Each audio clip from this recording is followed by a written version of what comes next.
सविता के पति श्यामलाल ने जैसे ही अपनी पत्नी के तकिए के नीचे एक महंगा मोबाइल देखा, उसका माथा ठनक गया। उसे समझ नहीं आया कि 2000 रुपए कमाने वाली उसकी पत्नी के पास 50,000 का मोबाइल फोन कहां से आया। सविता दूसरे के यहाँ झाड़ू पोछे का काम किया करती थी और उसका पति ठेका मजदूर था। पत्नी के पास इतने महंगे फोन को देखकर उसके दिमाग में कई तरह के सवाल आने लगे। श्यामलाल ने अपने दिल को मनाया तो जरूर, लेकिन रात भर उसे नींद नहीं आई। आखिर इसके पास इतना महंगा फोन कहाँ से आया? इसे जगा कर पूछूं क्या? नहीं, अभी सोने देता हूँ, बेचारी थकी होगी, कल सुबह पूछूंगा। सविता, ये किसका मोबाइल है और तेरे पास कहाँ से आया?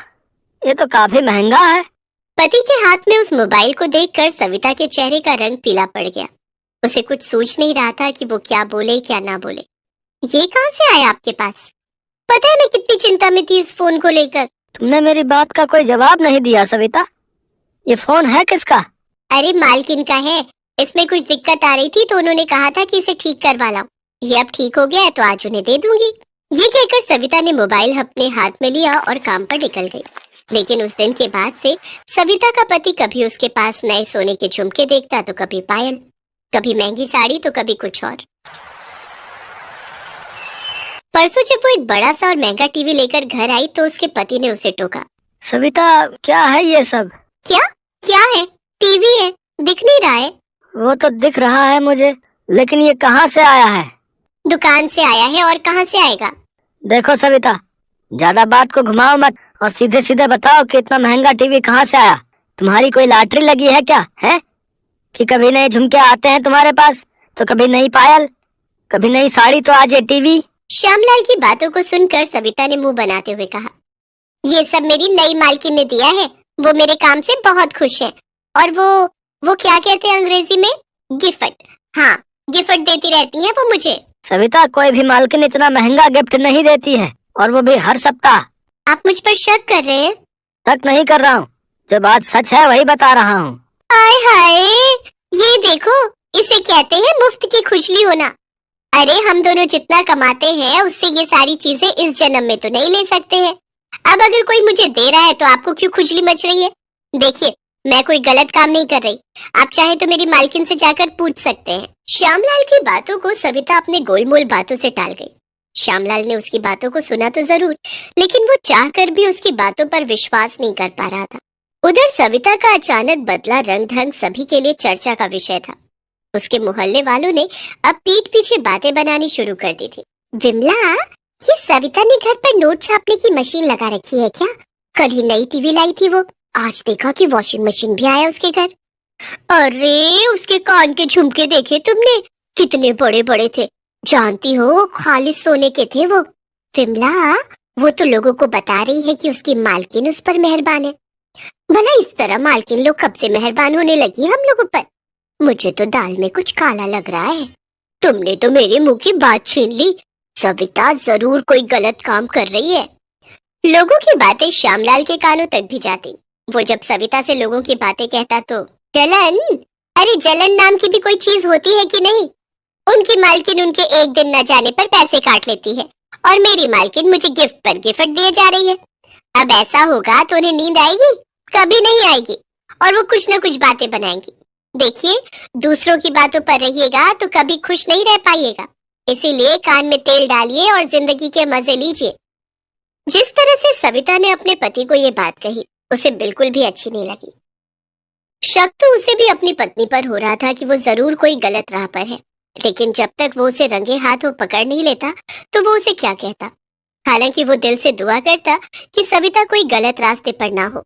हे भगवान, जैसा मैं सोच रहा हूँ वैसा बिल्कुल भी ना हो, और जैसा सविता कह रही है वैसा ही हो।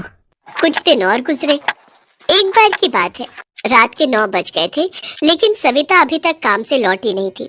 श्यामलाल उसके लिए बहुत परेशान हो रहा था। क्या बात है, सविता आज कहाँ रह गई? वो तो 5 बजे तक ही काम से वापस लौट आती है, आज तो 9 बज गए। श्यामलाल के मन में कई सारे विचार आ रहे थे, और जैसा कि होता है सारे विचार नकारात्मक ही थे। कहीं कोई हादसा तो नहीं हो गया उसके साथ? मुझे जाकर पता करना होगा।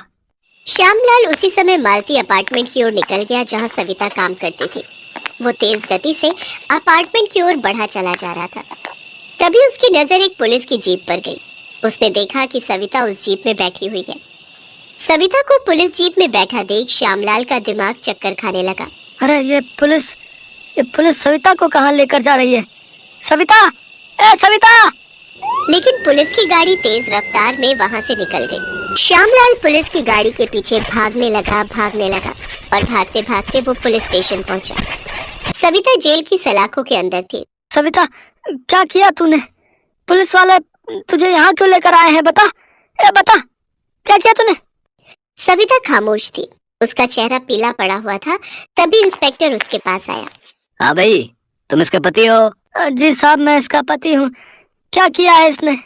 अरे बोल तो ऐसे रहा है जैसे कि तेने कुछ पता नहीं है। जरूर तुम लोग मिलकर ये रैकेट चलाते होगे। रे तेरे को भी जेल में बंद करता हूँ अभी, रुक। रैकेट? कौन सा रैकेट साहब? आप क्या कह रहे हैं?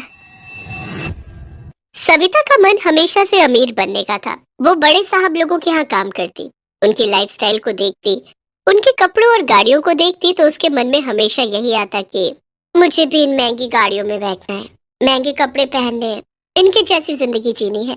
लेकिन दूसरों के यहाँ झाड़ू पोछा करके महंगे शौक पूरा करना संभव नहीं था। इसलिए उसने शॉर्टकट अपनाने का सोचा। सविता दिखने में सुंदर थी। उसने सोचा कि मेरी सुंदरता अगर मुझे अमीर नहीं बना सकी तो फिर ये किस काम की। इसलिए वो जहाँ जहाँ काम करने जाती थी उस घर के मालिक को अपनी अदा से घायल करने की कोशिश करती थी। लेकिन ये उसका दुर्भाग्य था कि कोई भी उसके झांसे में नहीं आता था। लेकिन एक बार विवेक नाम का एक शादीशुदा शख्स उसके जाल में फंस गया। हुआ ये कि विवेक की पत्नी शालिनी कुछ दिनों के लिए मायके गई हुई थी। उसके जाने के अगले दिन की बात है। अरे कोई टेंशन नहीं मेरे भाई, आज की रात एक बार फिर से जीते, बैचलर वाली लाइफ। पूरी रात मस्ती मस्ती होगी। तुम मिल पुराने अड्डे पर। विवेक ने अपने दोस्तों के साथ उस रोज जबरदस्त पार्टी की। जब वो घर लौटा तो उसके पांव लड़खड़ा रहे थे। उसने उस दिन कुछ ज्यादा ही पी ली थी। घर पहुंचकर वो तुरंत बिस्तर पर जाकर सो गया। उसे घर पहुंचे हुए अभी आधे घंटे भी नहीं हुए थे कि दरवाजे की बेल बजी। साहब, मेम साहब ने कहा था कि आपके लिए रात की रोटी बना दिया करूं। रोटी?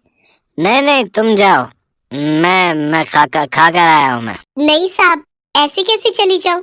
मेम साहब गुस्सा होंगी। ये कहकर वो किचन में चली गई। विवेक उसे रोकता रह गया। वैसे भी उस रोज नशा उस पर इतना हावी था कि वो क्या कह रहा था उसे खुद भी पता नहीं चल रहा था। विवेक की यही हालत सविता के लिए लॉटरी का टिकट बन गई। जब वो नशे की हालत में सोया था तो वो उसके बगल में जाकर लेट गई और उसके साथ कुछ फोटो अपने मोबाइल में खींच लिए।